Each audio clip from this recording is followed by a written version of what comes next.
warahmatullahi wabarakatuh.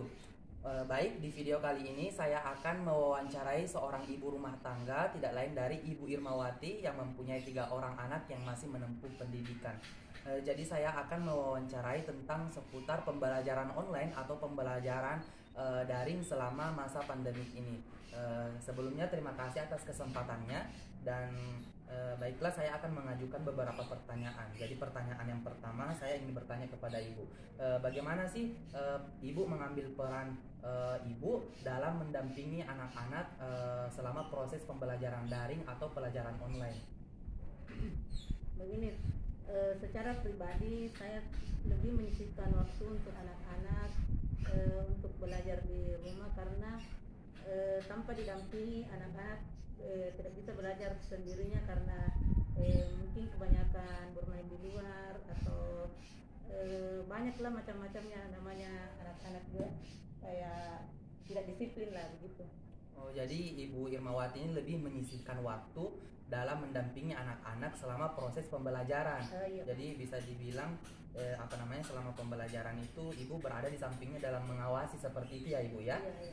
Ya, baiklah, di pertanyaan kedua, bagaimana sih pendapat Ibu tentang pembelajaran daring ini atau pembelajaran online? Bagaimana pendapat Ibu? Tentunya kurang efektif karena anak-anak lebih suka bertatap muka,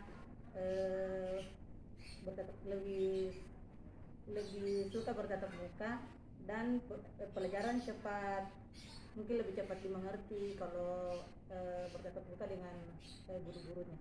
Oh, jadi pendapat Ibu ini pembelajaran daring atau pembelajaran online ini sangat tidak efektif ya, karena bisa dibilang anak-anak kurang mengerti atau kurang paham dengan pelajaran-pelajaran yang diberikan lewat gadget atau lewat smartphone seperti itu ya Ibu ya. Jadi Ibu sangat tidak mengatakan pembelajaran daring ini tidak efektif karena anak-anak mungkin lebih santai dalam pembelajaran ini. Iya.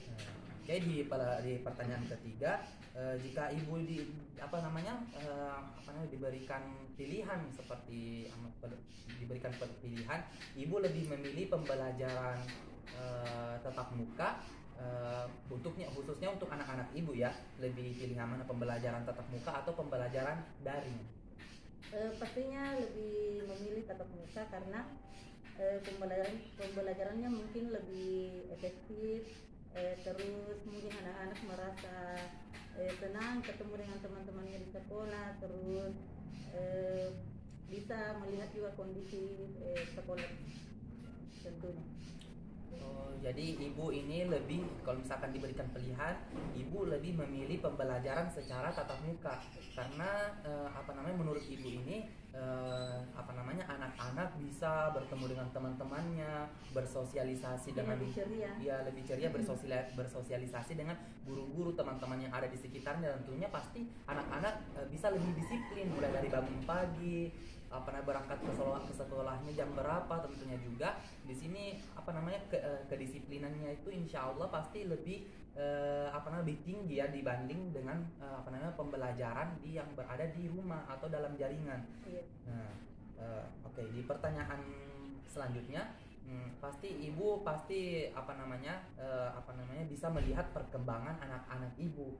Nah, pendapat Ibu tentang bisa melihat perkembangan anak-anak Ibu selama pembelajaran daring atau pelajaran online. Ibu melihat perkembangan anak-anak itu seperti apa, khususnya anak-anak Ibu? Bagaimana sih perkembangannya? Kayaknya anak-anak kurang perhatian tentang pelajarannya di rumah, mungkin kayaknya lebih malas. Terus untuk memulai pelajarannya di rumah itu kayaknya lebih sulit dibanding bertatap muka.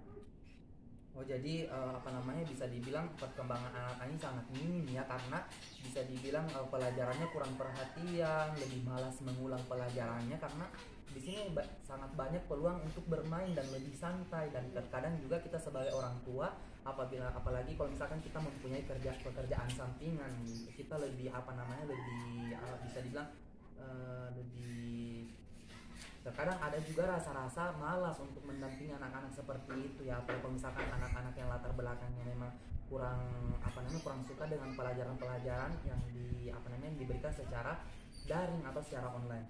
Nah, ini pertanyaan terakhir.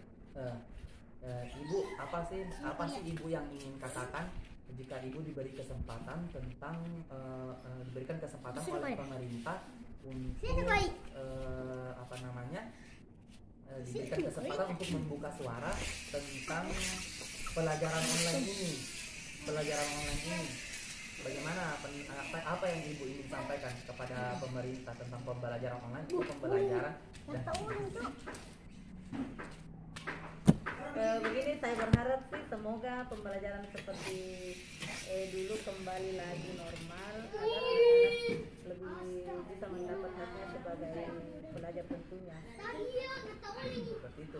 Oh, jadi ibu ini kalau misalkan diberi kesempatan oleh pemerintah dalam apa namanya membuka suara tentang pembelajaran proses pendidikan ini, ibu lebih memilih apa namanya berharap tinggi untuk pembelajaran tatap muka itu kembali seperti dahulu kala, seperti pada umumnya gitu ya kan, karena anak-anak juga bisa mendapatkan haknya dalam menempuh pendidikan yang sah, bisa dibilang lebih komplit lah dalam menempuh pendidikan, bertemu dengan teman-teman yang seperti ibu tadi bilang, apa namanya mengetahui gurunya yang mana, kondisi sekolah juga di apa namanya mereka tahu, dan tentunya kedisiplinan yang nomor satu dalam menempuh pendidikan.